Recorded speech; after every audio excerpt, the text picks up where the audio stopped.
Well, we're going to get started now. It's right at 3 o'clock. Thank you so much for being here. My name is Elizabeth Aloni, and I'm with Schneps Media. Schneps Media is the largest news media company in New York Metro, with over 75 newspapers, magazines, websites, webinars, podcasts, and events throughout Queens, Brooklyn, the Bronx, Manhattan, Westchester, Long Island, and Philadelphia. We're thrilled today to bring with us some experts on college to be able to discuss college knowledge. We are certainly in a most unprecedented time in the college world. COVID has left so many college freshmen and high schoolers wondering how their fall semester is going to look with only weeks away from opening. Some schools are announcing hybrid, others are doing full online classes. People are looking at no sporting events, dorm closing. Some students are deferring and staying home. All of this is affecting high schoolers as the admissions process is really being turned upside down in a way it never has before. So many weren't able even to take their SATs or tests. And it sounds like college right now is a lot of chaos. But we brought together a panel of experts to try and help you understand the changes and give advice on the best way to deal with the new reality.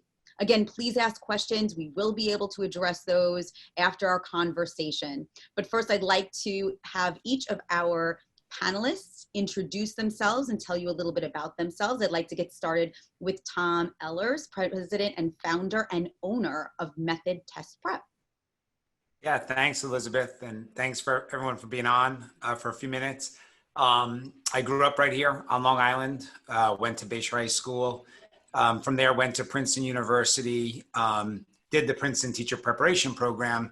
I came back to Long Island, and my parents spent their entire careers as teachers. And they said, we have a lot of students here not doing well in the SAT and ACT. So I started working with many of their students, and I was shocked by how many students were just going into these tests without any tricks, any strategies, any techniques. Students didn't really even know it was they were being tested on. So, and it was sad because they were saying things like, I'm a bad test taker. And I wanted to, shout at them, you're not a bad test taker. You're not really prepared for this exam. So that was back in 1998. The business has kind of grown from there. We provide a whole range of services from private tutoring to classes. And then we have a self-paced program that schools purchase, and most schools on Long Island have purchased and provides all the students at the school. So that's just a little bit about my background and what we do. Terrific. Thank you so much. Andy Lockwood, founder and owner of Lockwood College Prep. Please introduce yourself and tell us a little about you. All right, thanks. Thanks for having me. Thanks to the Schneps family. I'm very much looking forward to this. So I've been a college advisor for a little more than 20 years, which means that we specialize in a couple of different things.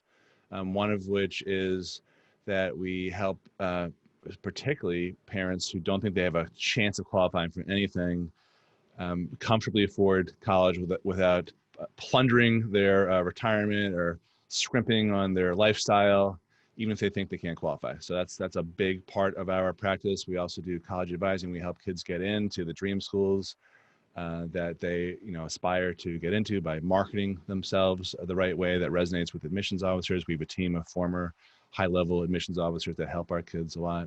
And we also do career counseling, which is really big now because people are questioning the value more than ever of going to school and getting a return on investment. So we actually start with that before we even talk about college. It's really, college is really about the 40 years after college, not so much the 4 years. That's what's different about our approach. Well said. Thank you so much, Andy. Next, Patty Ziplow, co-founder of A to Z Admissions Consulting Group. Please tell us a little about yourself. Thank you. And I want to echo what Tom and Andy have said. Elizabeth, we thank you for the opportunity, and to Schneps Media for hosting this webinar. And I'm thrilled to be with my fellow panelists and to speak to all the people who are joining us. I am an independent educational consultant and college counselor, and both my partner, Amy Hoffman, and I have spent decades working in and out of schools and on both sides of the admissions desk. equally as important, we are both parents and have had kids go through the process as well. So we bring both our experience and understanding of working with students to the process. So we look at it both from what's best in terms of the college guidance world as what we know parents and families are experiencing. So thank you. Fantastic, fantastic. And last but certainly not least, Katharina Kleuskens. She is a clinical social worker who's been working with students through this college and COVID crisis, and has been working with young adults even before. So please introduce yourself and tell us a little about yourself. Hi, everyone, and it's a pleasure and an honor being with all of you today. Looking forward to learning. I am a clinical social worker, and I specialize in the work with children and young adults. My youngest client is 3 at the moment, and the oldest is 31. So I like the broad spectrum of the ages. I'm currently doing research on transition phases, which this is a big one, as we all know. So I'm honored to be part of this today, looking from the mental health perspective. Fantastic. Well needed piece of what. So let me get started with Tom from Method Test Prep. Tom, we know that standardized testing is an integral part of the application process, but due to COVID, ACT, SAT dates were canceled and some others weren't able to take it. How is this going to work when people are applying in the fall? Yeah, and I know we'll get into a lot of specifics in a little bit, Elizabeth, but I mean, so it's kind of a broad question. There's a lot of confusion around test optional. Fortunately, they've hearing a lot of feedback. Are you hearing feedback, Elizabeth? No, actually, I'm hearing you okay. Okay. Yeah, so students should take the test as soon as possible. There are 22 test centers on Long Island that will be giving the August SAT. Just hearing reports that a few of them might end up closing or have decided to close. Hopefully most of them will still give the exam, but it's been obviously an unprecedented time for all of us in every sort of facet of life. And it's been really challenging for the class of 2021, obviously. But there are a lot of myths, rumors, misconceptions out there. And I think one thing that hasn't changed is, so for so many years, students and parents have called us and said, do we have to take this SAT? I can't stand the SAT, the ACT. And in some respects, right, doing well on the SAT or ACT has always been optional. Just like taking AP classes has always been optional, or any aspect of the process. But what I find is that most students, they have such a fear of these exams because, as I alluded to earlier, they just don't know anything about them, and they actually can be successful. The tests are testing basic grammar, basic math, basic reading. So they just need to put in a little bit of time. Certainly it doesn't need to dominate their junior year or dominate their senior year. So I think one thing that we try to do is just help parents and students take a deep breath and help them get through the process efficiently, because sometimes we hear stories of students, spending dozens and dozens of hours in a class. Often that's, not really appropriate and not really necessary, but just spending a few hours can make an enormous difference in your score. And I guess I'll just kind of conclude with one sort of data point or fact.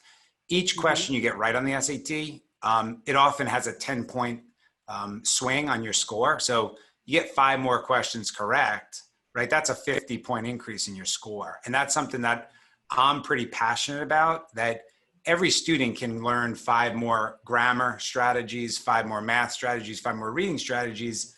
You do that, you're looking at a 150-point improvement on your SAT score, right? And of course, that means getting into more colleges. That means a larger academic merit aid package. So we're just trying to help families.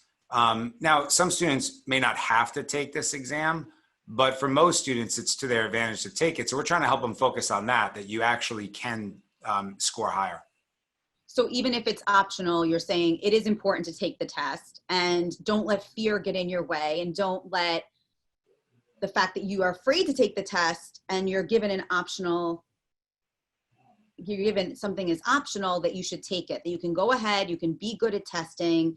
And you're saying that should we move ahead with testing even if it's optional?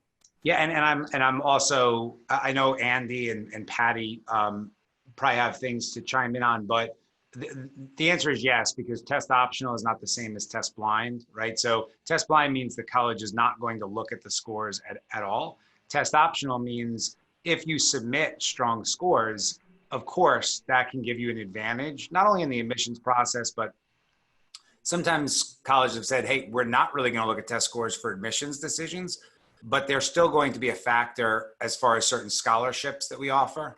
And I always find it surprising that when I present to families and I say, hey, how many of you know if you score higher on the SAT or ACT, your chance of getting accepted to more colleges goes up? And most hands are raised, right? Most people get that. But then I say, how many of you know that if you score higher on the SAT or ACT, there's a chance that you could get a larger academic merit aid or scholarship package? And I'm surprised that maybe only 40% of the hands go up.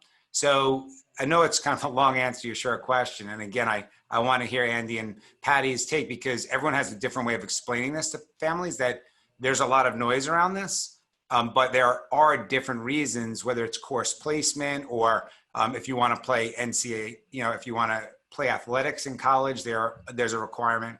So just a few of the reasons why, yes, it's still important to take these exams. And I certainly see Patty and Andy nodding their heads for sure. And you touched upon something that I do want to ask Andy about specifically at Lockwood College Prep, because you do have that specific and unique focus, which is something everyone can relate to, which is finances and how are we going to afford college? And you mentioned this about scholarships, with colleges losing so much money, are those scholarships and merit dollars, are those going away, or are they at risk? Help us understand what's going on financially.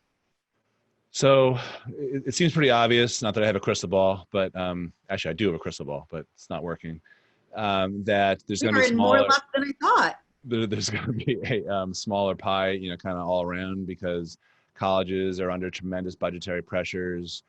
Stanford University a couple of weeks ago, which has one of the largest endowments, just announced they're cutting like 11 sports. And so if they're making cuts, that's going to have a ripple effect, I think, throughout all of higher education. So on one hand, I think there's going to be less money to go around. On the other hand, I think that colleges are going to be bargaining more than ever, haggling. This past year was probably the best year ever in my 20 plus years of being in this field, of trying to play colleges off against each other and negotiate and appeal and all that.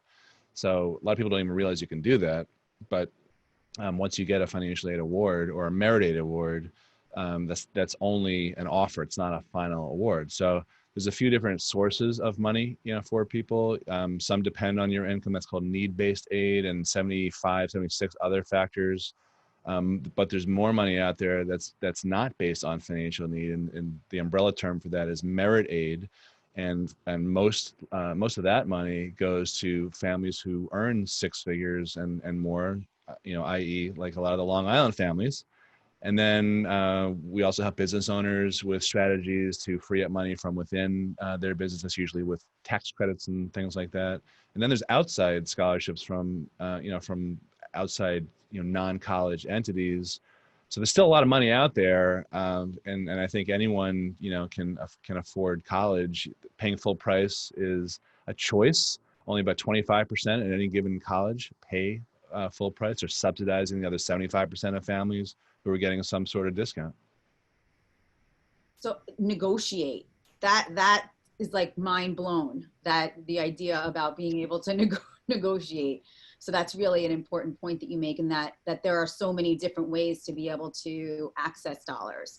What is the FAFSA form, and should everyone fill that out? So it's FAFSA, F-A-F-S-A, free application for federal student aid, and every college in the country requires the FAFSA if you are applying for need-based aid. If for some reason you don't want to apply for need-based aid, maybe you think you're not going to qualify, but a lot of times people are wrong about that. That would be one reason to not do that. But we always recommend that everyone, we have a lot of clients who are doctors and attorneys and entrepreneurs who make, well into the 6 and 7 figures. We recommend that, and we do this for them, but we recommend that they complete and file all the financial aid forms for each of the colleges, because there are many different forms besides the Fafsa. It just depends on what your college requires. And the reason that we advocate for that is, at the very least, you'll show financial strength. And this year, more than ever, colleges are, I said this before, scrambling around to meet their budgetary problems. And there aren't as many international students coming this year, and international students pay full price. So you will only increase your odds of getting in where you want to get in by showing financial strength if you're not going to qualify. Furthermore, not so indirectly, you have a better shot at getting merit aid, because most merit aid goes to, affluent or mass affluent or high income families. Wow, it's really powerful information, and the reason why it's so important to have a specialist like yourself on your side to be able to make heads or tails and be able to understand what's available out there. Thank you so much for that. Patty from A to Z Admissions Prep. The pandemic has impacted the college admissions process, obviously. Will deadlines stay the same? And should students and parents change anything that they're doing, or should they stay the course at this point? I think, as Tom and Andy mentioned, there have been some significant changes around the college admissions process.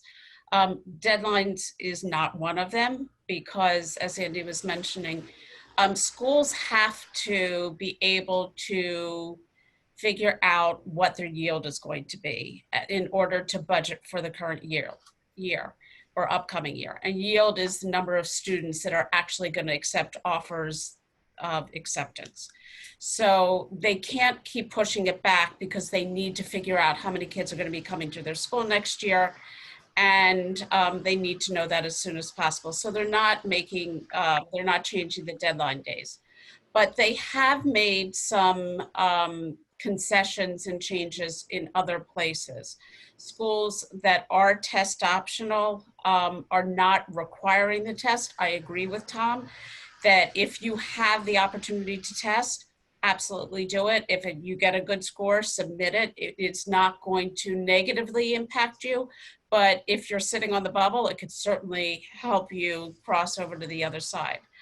And I think the other important way that the admissions process has changed is that admissions officers, especially if they don't have test scores, are all talking about how they're going to look at the application more holistically, which means that they're really going to carefully weigh and measure each additional element of the application. And that includes the academic transcript, the rigor of courses, but also some soft skills, such as what they're saying in the personal statement essay. That's going to take on increased importance. Letters of recommendation from teachers are going to take on increased importance. And I think the other thing that is worth noting is that schools are usually junior year is the most important year by far. So the current or rising senior class, typically last spring would have had a huge impact on their college applications. Schools are pretty much saying, we're going to give you a bye on the spring, because so many schools went pass fail. So what they're going to do is look at freshman year, definitely sophomore year, and definitely fall term senior year. And they're going to weigh and measure based on that and look at trends and trajectories rather than just the fall, the junior year. That's so good to know. Yeah. Patty, how can a student show interest in a school when they can't visit? This is my favorite question. Actually, there are a lot of ways.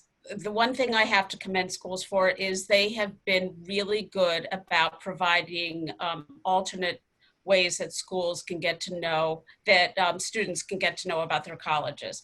They have put everything virtual. So students can attend virtual information centers. They can go on virtual tours of colleges. Some of the schools even have their admissions ambassadors leading you through, and you can ask questions as you go along. So there's the opportunity to do that.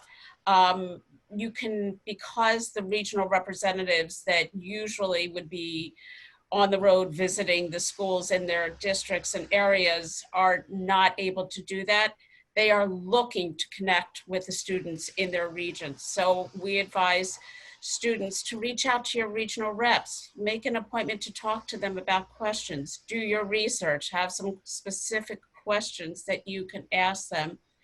And if it's a school that you're really interested in, you can always ask the admissions office to connect you with a student that's currently enrolled on campus and get to know about the school from their point of view. So there are plenty of ways that you can still engage with a college, and we recommend that students take advantage of all of them. And the schools are looking to see if you're showing interest, and are they still able to know about that since it isn't as obvious as showing up there? Right. You know, how do the schools even know, and do they? They definitely do. There's something called tracking demonstrated interest, and many schools do track demonstrated interest, and they have very sophisticated ways of finding out who has opened emails that have been sent, who's attended the virtual information sessions. But schools will tell you that the most important way you can illustrate your demonstrated interest is to apply early. So schools have different decision types. And if you apply early, you're saying to that school, I'm so interested that I really want my application to get in there early so you can make a decision on me early.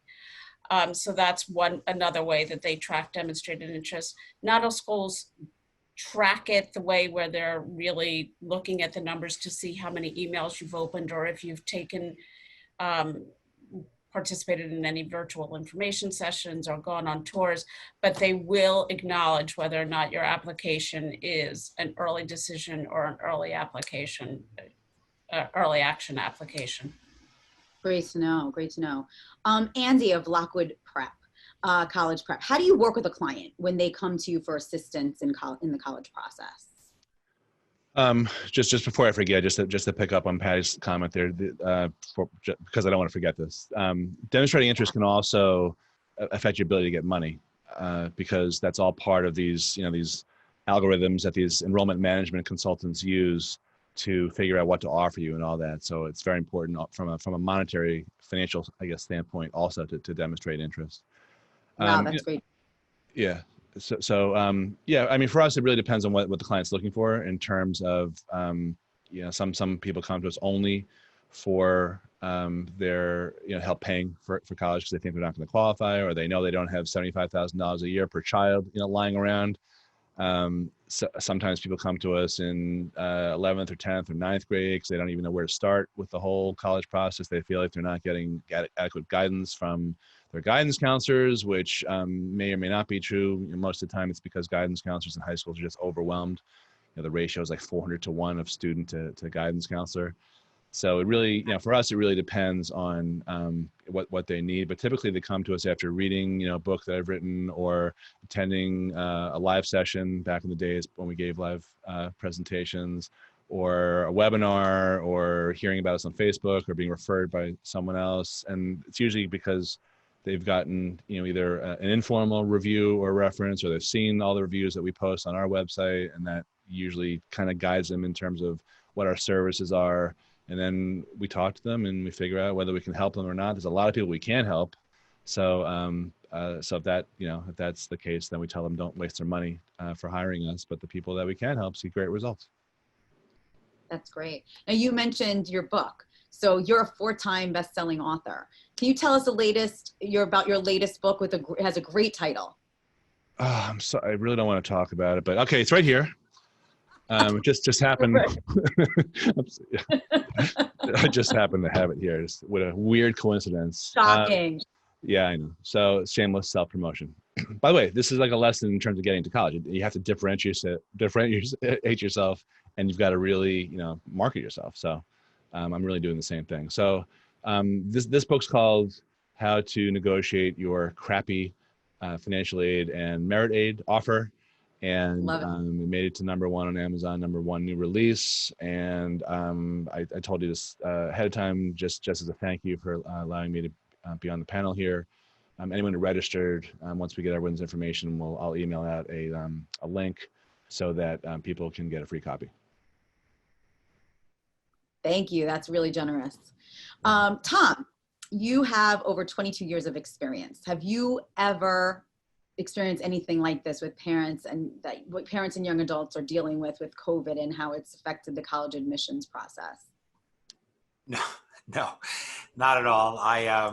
I remember being very annoyed when I heard that my son and daughter's school was going to be canceled for 2 weeks back in mid-March. And I remember thinking, what do they expect my wife and I to do for these 2 weeks? And so, just how naive and innocent that we all were. So no, I mean, even 2 weeks would have been sort of so unprecedented. One thing, Elizabeth, is some of these questions that have come in, I typed out a few answers. Do you mind if I just hit send on these?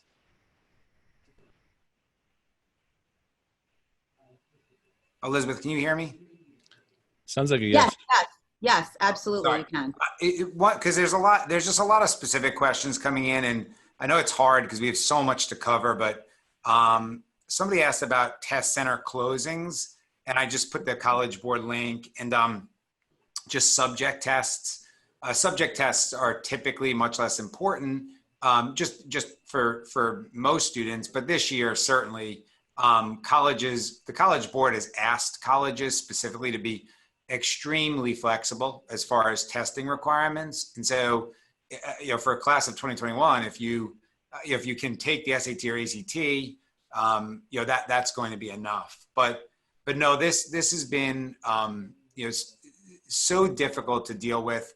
I guess going back to what I said earlier, so there's certain things that for all the time I've been doing this, people haven't been following some pretty common sense approaches. And I'll just give one quick example. Mm-hmm. The College Board offers something called the question and answer service. It means you pay an extra $20 and the College Board sends the entire test back to you. So you can actually see which questions you got right, which question you got wrong, and you can actually learn from your mistakes. It is literally tragic to me that 95% of the parents I talk to, they're not aware that this exists. So students are taking a 4-hour exam, they're getting a score that they're not satisfied with. No one's telling them what they did wrong. And then somebody's saying, hey, go take that exam again. And that's absurd, right? If somebody said it to me, I'd say, well, why am I going to take this exam again? I don't know what I did wrong the first time. The ACT offers the same service. They call theirs the TIR, Test Information Release. So students and families have not been taking advantage of these services. Again, since I've been doing this, that's a simple tactic that you can use, even though we're in such unprecedented times. And they only offer it on certain exams. For the SAT, it's traditionally October, March, and May. And then the ACT, it's December, April, and June. So like my son and my daughter, they're heading into 6th grade in the fall. No, I have not started test prep with them yet. I'm starting that next year. Such pressure. Yeah, you would not want to be in my household. But of course, I'm joking. When they're juniors, they are only going to be taking tests where I can see what they're doing wrong, right? It's almost a waste of their time to take an exam where we can't see the mistakes. So that's just a good example of, regardless of it's this year, next year, the year after, simple things you can do to go through the process more efficiently. Taking practice exams, right? That's for a lot of kids, that's the most important thing they can do before they take the official exam.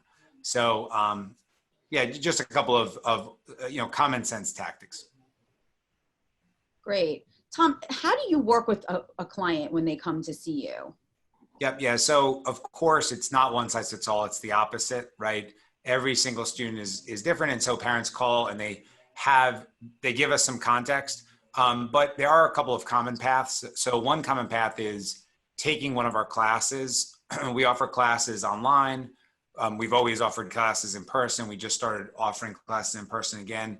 We have 2 physical learning centers, one in Mineola, one in Plainview. But taking a class first, because just from a value perspective, you get many, many hours of live instruction for a very reasonable price.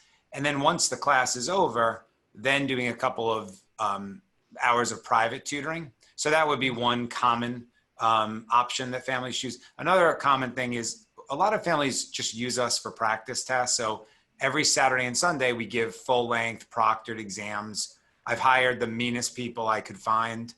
We have the most uncomfortable chairs. So it's just like taking the SAT or ACT. So students come every Saturday or Sunday. They're thrilled to be at our center. And now we're also offering those online. And then once you take a practice exam, then just sit with a tutor for 1 hour, just going over the specific questions that you had trouble with from that exam. And then it's sort of a rinse and repeat. So we have a lot of families that's the smartest way for them to utilize us. And then again, I tell every family, just about every high school in Long Island is providing access to my self-paced program. And it's just a checklist for kids to follow. It's a series of 15-minute tasks. Students who follow the checklist go up 150 points on the SAT. It costs the family nothing. All of us, no one thinks it's fair that some families can afford prep, some families can't afford prep. So there is a tool that schools are providing, like I said, just about every high school in Long Island. So those would be 3 very intelligent, efficient ways to start the test taking process. Great, thank you. That's very helpful. Patty from A to Z Admissions Prep. What exactly is a college admissions educational consultant, and why would someone need one? Although we have all of these, you're telling me all these things about college, and I could see why, but please tell us a little bit more about what you do with your clients. Okay. So an educational consultant really works with families to find the best fit school for each student and each family. And that takes into account a lot of different variables, including financial fit, as well as other factors, academic profile, things as simplistic as location, how big of a school, where, do they want to be in the city? Do they want to be in the country? To as complex as if I have and need support services, and I've gotten them all through my high school years, what happens when I go to college, and how can we identify where those support services will be when we get to college. So in addition to the just the college piece and applying, we really work with families on all of that. So that's what being an educational consultant is. And I'm sorry, but I am blanking on the second part of the question. So what do we do? How do we work with our families?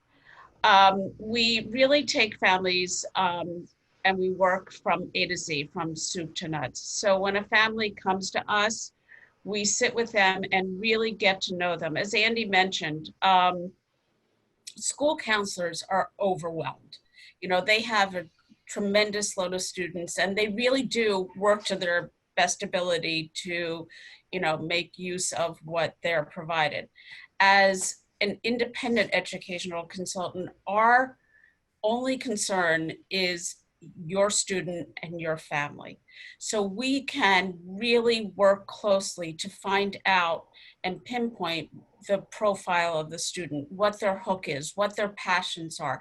And then we work going forward to try and maximize that and illustrate that on the application, whether it's through the activity list or if it's through your personal statement, or many schools offer and require supplemental essays about why you would be a good fit for that school. Well, they want to know why you would be a good fit for their school, but they also want to know that they're going to be providing you with something that you're going to take away and you're going to be able to use in the future and career. And the hope is that you will then pay it forward and give back to the school. So as an educational consultant, we take it out of the school piece. We're not comparing you to all the different other students that you're competing against. We are looking at you, we are looking at your best interests and putting together a list of schools and helping you develop your application profile so that you can put your best foot forward. Fantastic. Really helping people move through that process and find out the right school for them. It's so many changes for these young adults and so much pressure from test taking to finances to applications and selecting the right place. Katri, I want to turn to you. You must be very busy these last few months because it's such a large pressure time for these young adults, and particularly with what's happening now. You know, for those of us who don't know, what kind of support can a clinical social worker provide to students and families who are going through these stressful times? Well, you started me off beautifully. You named all those important things that they were mentioning before, which already increases the stress. And then if I work mostly when it comes to high schoolers, right? Because that's when they usually come to see me. There's the normal stresses of the transition phase that they're making, which we then try in turn to support them, make it into a positive one. It was actually my favorite time to go to college, but the transition phase was quite difficult. You go now into this, new life where it's quite a bit more independence. Do we go away? Do we stay home? A lot of pro and cons lists I've made over the years with families and their kids. I try to support the children, especially during this time, but they kind of got, shorted, didn't get to graduate, didn't make that start of that big transition phase. And a lot of them show a lot of anxiety of what's lying ahead, I apologize. So that's what we've been really addressing. How can we adjust the initial plan, which we were working on for possibly 2 years, and now change it into something that will work? And then there's the safety issue. Can I go away? Can I stay in the dorms? Am I going to choose to be home? I have a lot of parents who are contemplating having their children taking a year off. It all depends on where you are. But yes, unfortunately, I love my job, but I see a lot more anxiety. Yes. So an anxious time already has now been compounded with all of these last minute changes that nobody predicted and certainly nobody's ever seen before. Should entire families be a part of this process when discussing college and all these anxieties, or do you recommend working exclusively with the young adult? So most of the time, the role that I want to have is a supportive role and getting the young adult to empower themselves and make this decision then together with their family. We also don't want to disempower them by bringing the family in initially and having them all, basically discuss amongst themselves what they should be doing. So I like to see them initially alone and then bring the family in with their knowledge. We're going to do this together. And that's where we get to the whiteboard and the pros and cons and what is the best prep for the future. Yeah. I find the teamwork is very helpful. Yes. Parents being able to continuously support their children with what you're teaching them and being able to develop those skills for themselves. That's really important. Hey, so Elizabeth, is it okay if I jump in just because that was a really important. Absolutely. Okay. So that one of the biggest mistakes that I see, not just as a college advisor, but also on the financial side, is that parents and kids are not on the same page, particularly about the cost. Before they finalize their college list and start applying, because all too often what ends up happening, right? I see Katharina, you're nodding your head here, is that they end up being blindsided by the price, and then it's usually the dad, frankly, who's like, I can't afford this, and the daughter or the son and the mom are like, well, why'd you let us apply here? And there's all this tension, and all this can be avoided if they do this as a family. A year before, sometimes even earlier, before they actually finalize their college list. Yeah. It's a really good point, Andy. And it shows, even from a financial perspective, how important it is to have a support someone being able to support your family like a clinical social worker, because it's going to affect all these different areas that Andy and Patty and Tom are working with the young adult on. Yeah, it's bringing them to reality too, right? I feel that's very important. Like I hear them talk about their wishes and where they want to go. Now, I grew up in Amsterdam, which is a very different way of going to college. It's so different.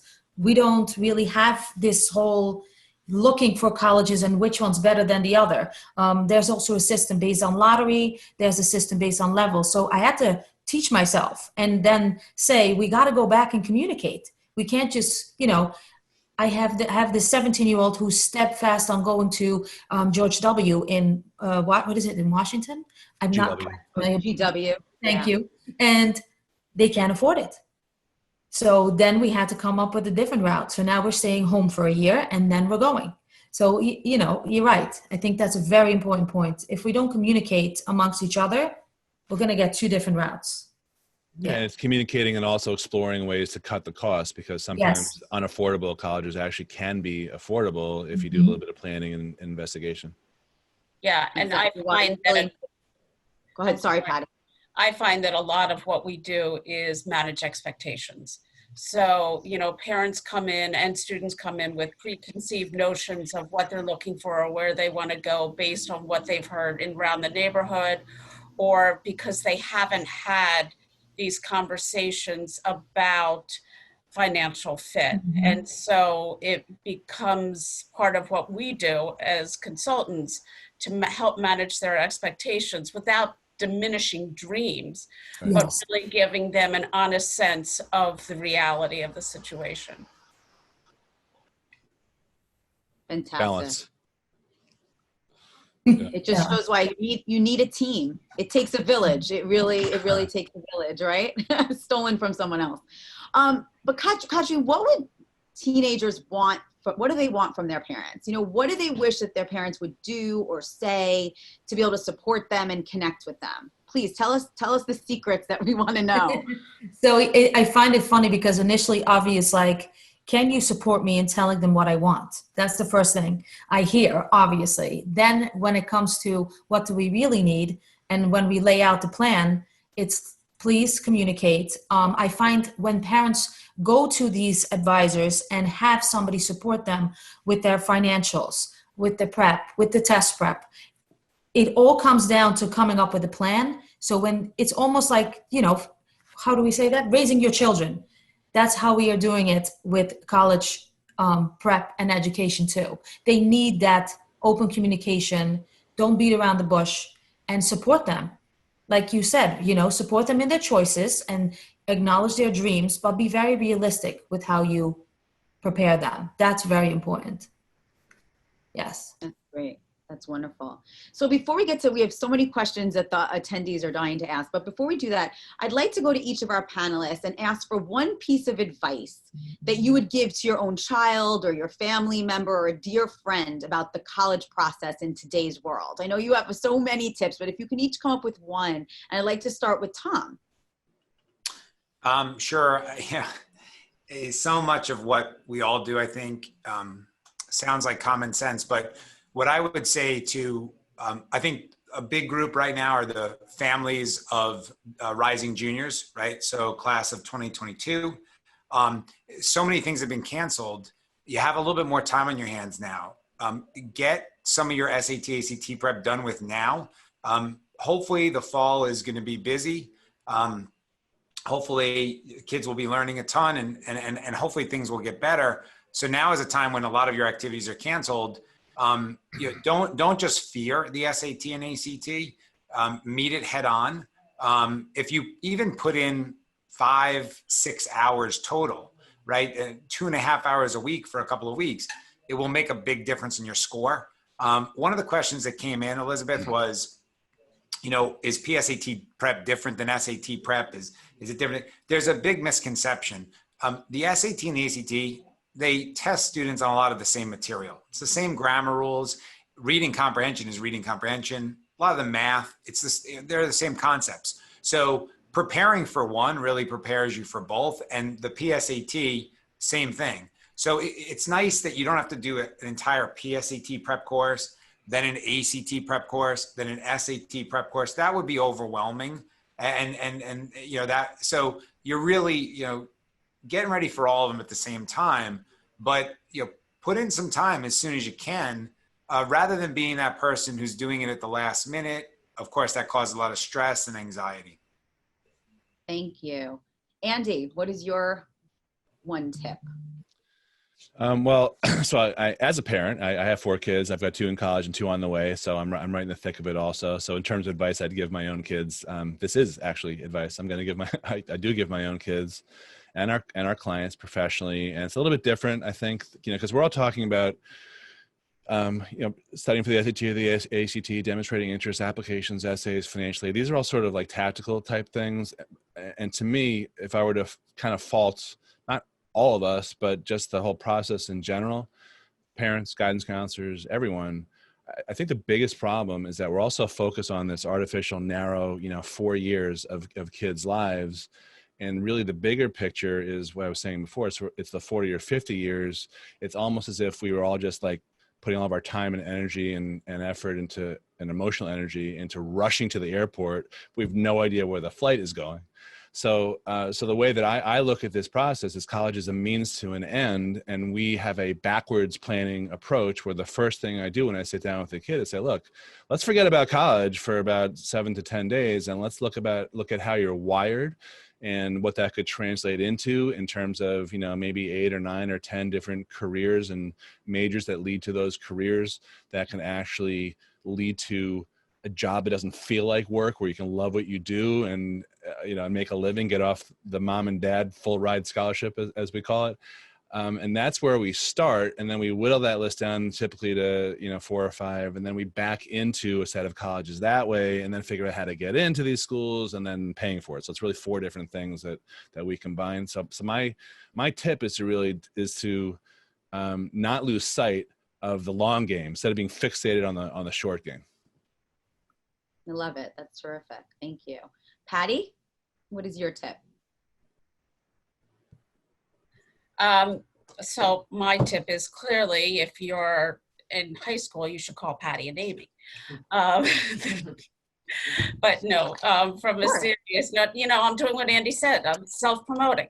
So honestly, no. What I think is that given the fact that families have so much time now is the time where you can, without the stress, do some light preparation. Take advantage of the virtual opportunities to just get a sense of what college is. Pursue passions. If you read, do things that will have great results when you're ready to apply. And certainly, you know, bless you, if you're entering high school, you know, start thinking about what your interests are and what courses you're taking and what it'll take to get you where you want to go. So I would say just, you know, plan ahead and keep all your options open. Wonderful. Thank you. Katri? So I like the combination of all 3 of you, actually, because if I look from a mental health perspective, we got to plan ahead. We can't wait to the last minute because it'll increase our anxiety, stress levels, or whatever else it will be. The only thing is, I would say go a little bit more ahead of the game if you have, let's say, autism or you need any special accommodations. You want to educate yourself before this whole process starts, because everybody has an opportunity to go, I feel. And I've seen it over the years. Bless you. So yes, the combination of everybody together is my best advice. Wonderful. Thank you so much. Incredible words of wisdom from tremendous experts. And we have a lot of questions, some that Tom has not addressed yet. So I do want to get to those. Why has this process become so intense and competitive? And is it different now than it was in the past? So what I always tell people is that, yes, top colleges have essentially become a lottery, meaning you can do everything right and not get accepted. But for me, the flip side to that is, in speaking to so many families with students who have gone to so many different types of schools and have had great experiences, there are so many amazing places out there, and everyone's applying to the same sort of brand name schools. So even though the process has gotten very competitive, there are plenty of incredible places. And to echo what Andy said, where a student can have a great experience and set them up for the next 20, 30 years. I had no idea what I wanted to do when I was in high school. So, to sort of go crazy trying to get into one school or a handful of schools doesn't make sense. So that would be one of my thoughts there, Elizabeth. Thank you. What about the gap year? We've had a couple questions about this, that kids are taking a gap year. Andy, how is that affecting, or Patty, I see you nodding. Patty, how is that affecting 2021 graduates? And Andy, certainly chime in here. The statistics, depending on who you listen to, vary. I mean, Harvard came out this week and said that 20% of their students are taking a gap year. First of all, you don't just take a gap year, you have to request a gap year. So schools are making sure that if they are, and they're being lenient given the circumstances, but they're always going to keep an eye on their bottom line. So in terms of taking a gap year, I think for certain families, it makes complete sense. How will it affect next year's class? And we're getting this question all the time as well, is that I think that from an institutional point of view, from schools, they're going to need the enrollment next year. And if all of these students are taking gap years, that means that the current freshman class is going to be smaller than anticipated. So they're going to need to make up those tuition dollars. So they're going to find a way to bring in a larger freshman class next year if they need to. So, and some schools say they're seeing a slight uptick in requests. It really depends on the type of school and where the school is located. The small liberal arts schools are, functioning currently in person. So it depends, but I would say that proceed as normal, like just keep going the way you're going and do the best you can do. And it sounds like something that people may have perceived would be a negative may even be a positive for some students if there's more spots available. I think it'll just even out in the end. I don't think that it's going to be more spots, but I think the fact that, when somebody requests a gap year or deferral, what the school is saying to them is, okay, we'll hold your spot for next year. So it's taking away what would be, if a school was going to admit 500 incoming freshmen and 20 of those freshmen, 20 have been deferred, that means you're only going to have 480 spots. So I think that's what the concern is. My feeling is that what they'll do is, because they didn't have those 20 kids in the sophomore class, the rising sophomore class, they may accept 520, take 520 kids. So it will even out. If I could just add to that, because I agree with everything you're saying. Depending on, again, the stats are kind of interesting because they're all over the place. But I think the last story I read, the percentage of kids who are planning on taking a gap year or whatever was only slightly up compared to previous years. It was like 1.6% versus 1.3 or something. I don't remember exactly. Plus, colleges are businesses and they can't afford to Harvard can, but very few other colleges can afford to just say, okay, forget about it. We'll hold your spot for next year. We don't need your money now. So that's a reason why most kids are not doing gap years. And then in terms of over admitting people, I think that's, or admitting more than usual. I've heard the same types of things, but then I started thinking about it, and it's not like they're going to make, colleges already turn doubles into triples, and quads, triples into quads, and all that. So in this age of social distancing and trying to combat coronavirus spreading, I don't see how they're going to start crowding more people on unless they go and rent hotels, like a lot of colleges are doing, but that's more expensive too. So I don't think there's going to be much of a change. I think it might be slightly easier, if I were to guess, for 2021 kids. Maybe there aren't going to be as many international students, the full paying ones who are coming. but I don't think it's going to be a wholesale radical change at all. I don't either. Okay, great.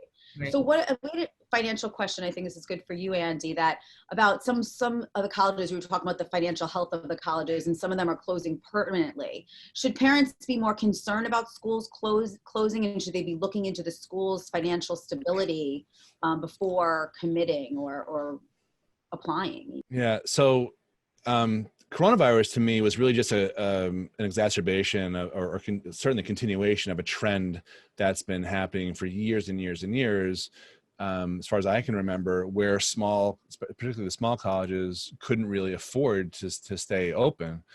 So there's already been a fair amount of consolidation and schools kind of shutting their doors. I think that's going to continue now, with more speed. So I think it is a valid concern.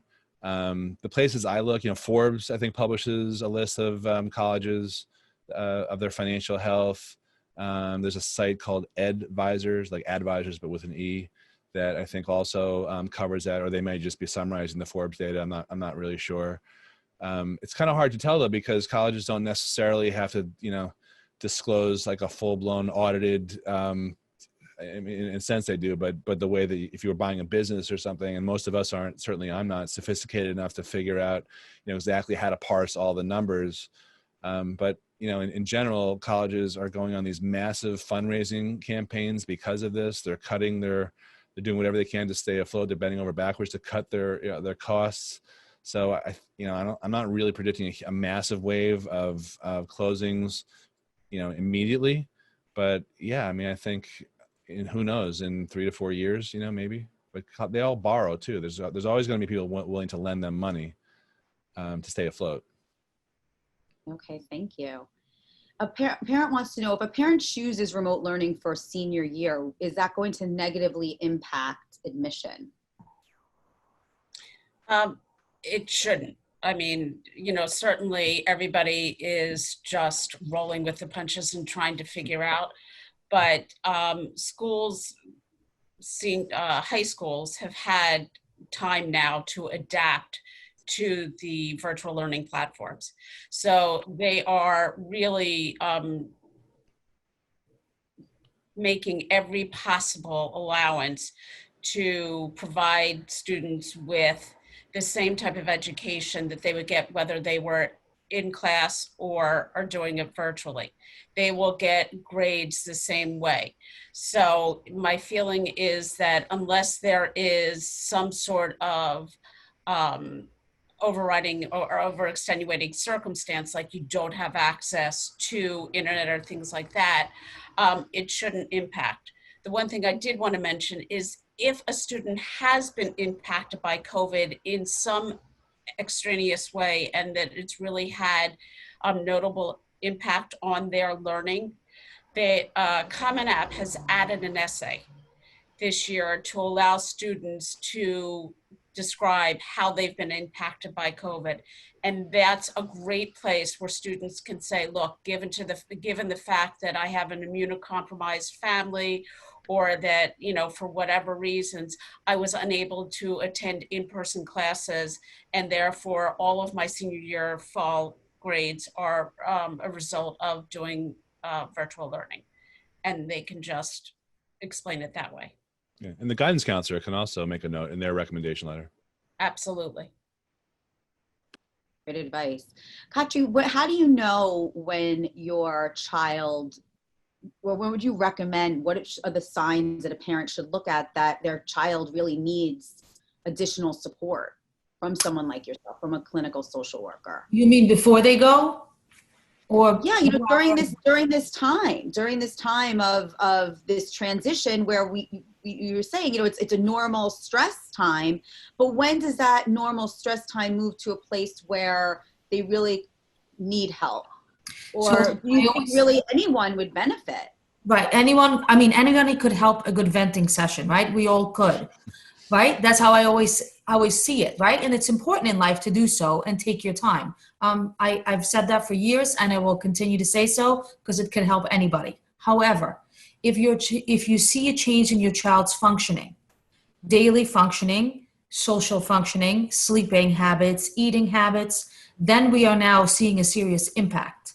And most of the time it's avoiding things, right? So let's say going to school, if we were still going to school, or prepping for a summer job, then I would say it's time to maybe talk to somebody neutral who is not emotionally attached to them. Yeah. Great, thank you for that. And I want to end on this. When should a parent come to see you? Andy, Patty, Tom, and a young adult? You know, at what point? As being a sophomore, should they start as a junior? When should they seek your assistance? Well, my answer is kind of a wishy-washy. It depends, because you know, just it's an axiom. You know, the earlier you start planning, the better your results, the more options you'll have. And I talk to so many people who come to me after it's too late for me to be able to, you know, pull a rabbit out of a hat or something. But so I know that my advice, just from client feedback, you know, can certainly help people build that, you know, kids build that body of work that's going to ultimately be judged. And that's, you know, that's from 9th grade forward, sometimes even earlier. However, it could be a total waste of money to start, you know, working with someone professionally if the kid's not coachable and he's not ready to take that advice. So that's why I say it depends. Most people start with us 10th or 11th grades.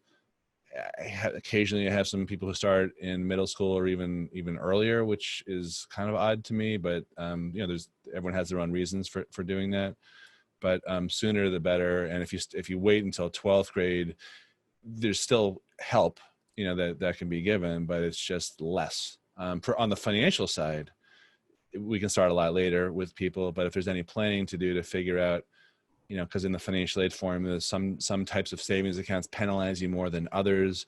So there are these legal and ethical ways to sort of shelter money. You don't want to do that all at the last minute. You want to have time to, you know, to think about that stuff and see if it makes sense for you, you know, not just based on our advice, but also talking to other people that you trust. So, you know, 11th and 12th grade is still fine, but the earlier the better if the family's ready. And I agree with that. I mean, certainly early, even if you just come in for a consultation in 9th grade, we can say to you, if your student is, you know, just not there, like, you know what? Thanks for checking in. We'll look at his academics. We'll talk about that, but call us in a year. Call us in a year and a half when they're ready. And then we can start really working on it. But we'll give you, you know, a rough timeline, and then we'll see you soon. Great, so you can assess the child and really see their readiness for that. Terrific. From where they are. Oh, yeah.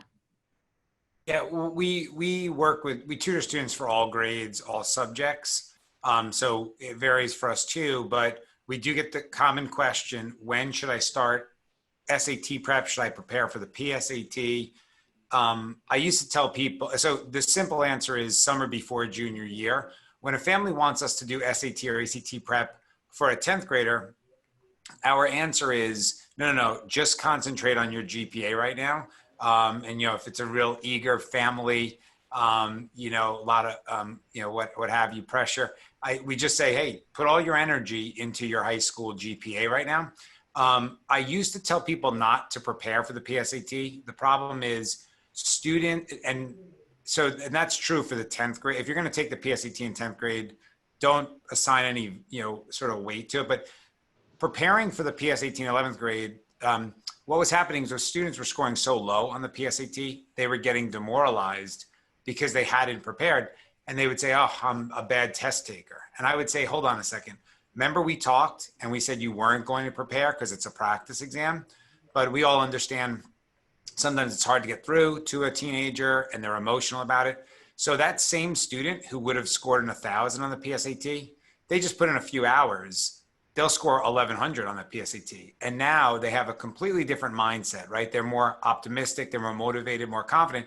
And they're saying to themselves, well, I got an 1,100 on the PSAT, I can score a 1,250. Whereas that same exact kid, if they scored 1,000, would have just been, you know, demoralized and would have ultimately had a much lower goal. So, you know, I know that's a long answer. I guess like Andy and Patty, it does depend. Well, the power of preparation and success in really being able to boost self-esteem, I think is certainly well taken. So thank you for that. And Tom, I will tell I'm surprised you didn't say in utero the way you used to tell people with the vocabulary words. I'm glad he's chilled out a bit. This is excellent.